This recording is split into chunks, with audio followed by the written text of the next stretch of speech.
আসসালামু আলাইকুম খামারি ভাইরা। কিছুদিন আগে আমরা জালাল ভাইয়ের ফার্মে আসছিলাম, সেখানে ওনার ফার্মটা দেখে গেছি, ওনার মুরগিগুলো দেখে গেছিলাম। এখানে আরেকটা প্রবলেম ছিল, সেটা হচ্ছে যে যখন একটা বড় ফার্ম থাকবে সেখানে অবশ্যই আপনারা পার্টিশন ব্যবহার করবেন।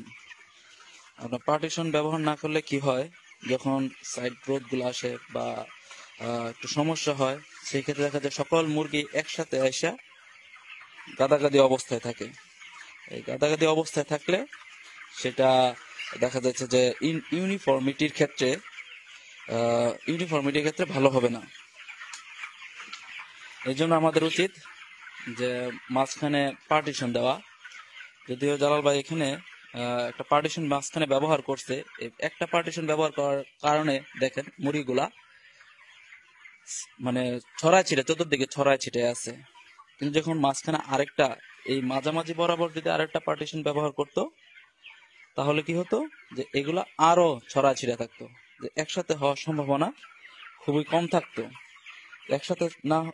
একসাথে হইলে সমস্যা হয় কি, যে দূরবর্তী যেখানে মুরগি নাই সেখানে যে ফিডার ডিঙ্কার গুলো আছে সেখানে তারা পানি খায় না, তারা সেখানে যায় না। সেক্ষেত্রে দেখা যাচ্ছে যে মাঝখানে যখন খাবার খাবে তখন সেখানে একটা হজবল অবস্থা, গেদাগেদি অবস্থায় থাকবে। ঠিক আছে, আমরা অবশ্যই যাদের বড় ফার্ম আছে, বড় খামার আছে, সেটা অবশ্যই মাঝখানে পার্টিশন ব্যবহার করব। ফার্মের মুরগিগুলার ওজনগুলা মেপে দেখি যে কি অবস্থায় আছে। আজকে মুরগির বয়স 22 দিন, দেখি 22 দিনে কেমন রেজাল্ট পাওয়া গেল।